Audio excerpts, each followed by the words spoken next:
Hey everybody, it's Mickey, and in today's video I am beginning to decorate for summer by only using what I have around the house and some new DIYs. So if you are new here and you like decorating, recipes, cleaning, and planning videos, please take a minute to subscribe. I put out new videos every week about all things home. So since going out to the stores really is not an option for me, I'm going to attempt to decorate for summer, or at least do a little decorating for summer with what I have already in the house. I think if I keep things as simple as possible, I'll probably be able to pull this off. So my color theme is just white, yellow, and black, and I'm gonna pull in some lemons and some bumblebees. I think too I'm gonna have to rely pretty heavily on some DIY. So I'm gonna show you just what I've collected from around the house in our little color theme, and then we're gonna get started. So here is everything that I have collected from around the house that falls into our yellow, black, and white color theme. I was really surprised by the amount of things that I already had, which really makes this way easier than I thought it was going to be.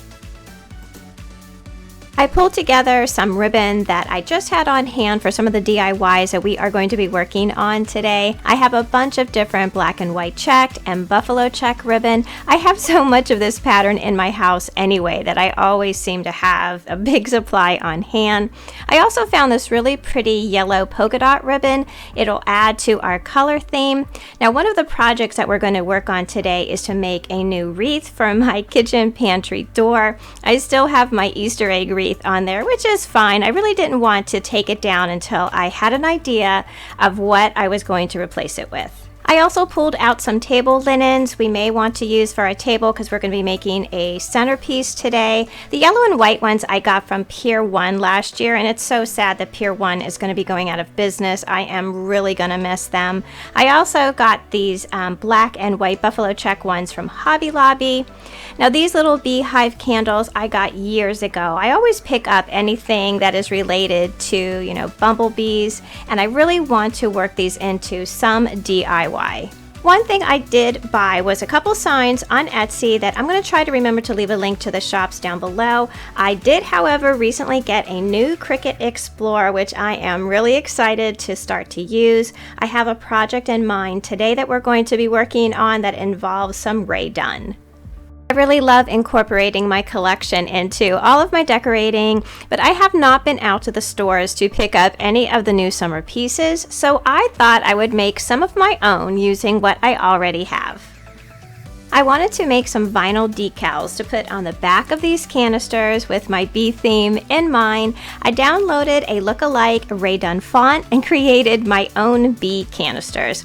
This whole process was so simple. I'm going to be sharing some more simple Cricut DIYs in upcoming videos, so be sure to subscribe so you don't miss those.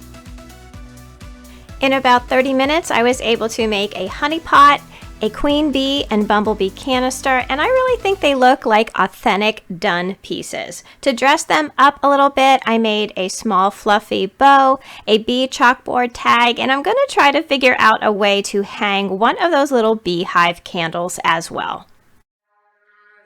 Have this feeling, haven't felt for so long, took a hold of me and won't let go.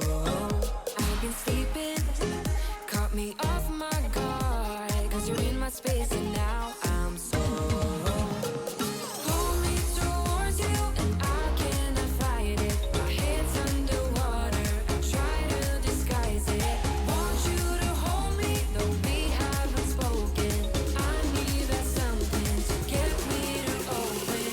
You are only a shot away from me to be my everything, cause you are only a shot away from me to be my everything. I don't think this could have come out any better. It is just adorable, and I think that it adds just the right amount of color. Next, we are moving on to make the wreath for the pantry door. Now, this was a little bit harder to gather all my materials for because the only wreath that I had to work with was this sad plastic wreath that I've had forever with these really bright green leaves. So my goal was to cover as much of the green as possible by using either this woven placemat or galvanized plate. I think the plate is going to give me the best backdrop for the beehive chalkboard sign that I had made earlier with my Cricut and a chalkboard that I had found at the Target dollar spot around the holidays. I also have another big fluffy buffalo check and polka dot bow with a few other additions as well. If you are interested in how I make these bows, I will link a video for you down below. Took a hold on me and won't let go. I've been sleeping, caught me off my guard. 'Cause you're in my space and now I'm so. Hold me towards you and I cannot fight it. My head's underwater, I try to disguise it. Want you to hold me, though we haven't spoken.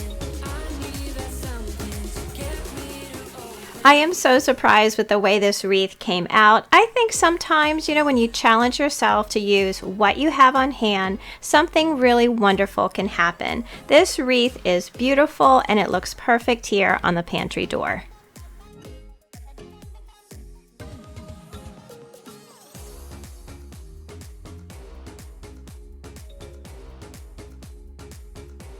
So for my table centerpiece, I really want to add some lemons, especially so that I can use my lemonade Rae Dunn pitcher and some of those really cute small ceramic lemons that were in the Target dollar spot, I think last year or a couple years ago. Whenever I do a centerpiece for the table, I always move all the chairs away and I make it right there on top of the table so that I can see how everything lays out. Whenever I can, I really like to layer pieces on top of a table. I like to stack things up. I think it just adds a little bit of height and a layer of interest. So today I'm going to use this old empty window frame and a spring sign that I got at Michael's last year.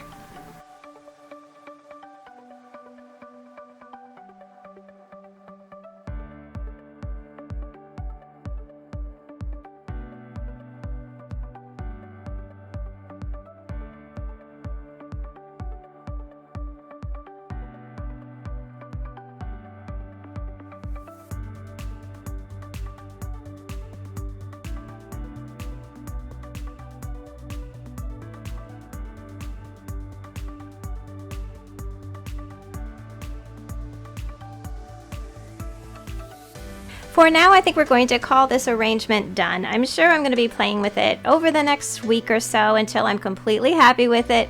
I can't decide if I want to have a table runner or not, so you guys will just have to wait for the final result in a couple weeks when I do my summer home tour.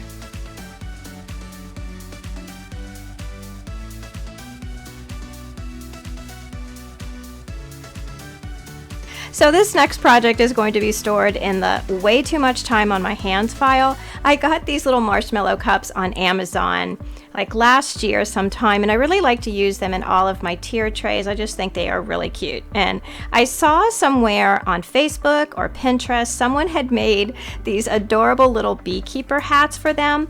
And now since I have so much time on my hands, I thought that I would give it a try and see if I could make them on my own. And I have to say, they are pretty darn cute.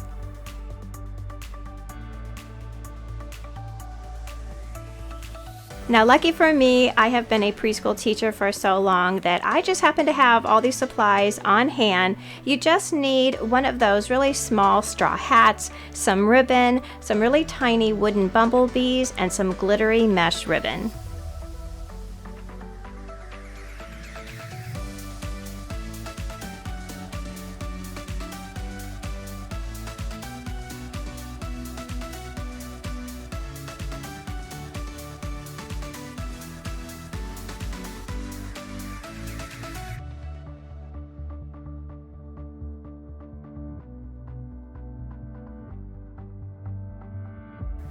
You know, sometimes it is the little things in life that really make you the happiest, and these days we all need some happy, and I think these little beekeepers are going to look adorable in my summertime tier trays that I'm going to be working on over the next week or so, with some more decorating in the family room and the front hall. So thank you all so much for watching today. You know, this has been a very difficult week in many ways, and I am not equipped with the right words to express how I feel. So I will leave here my favorite quote by Dr. Maya Angelou, whose words are forever timeless. So until I see you in that next video, I hope that you love the life that you have. Please be kind to each other. Stay safe, and I will see you again soon. Bye.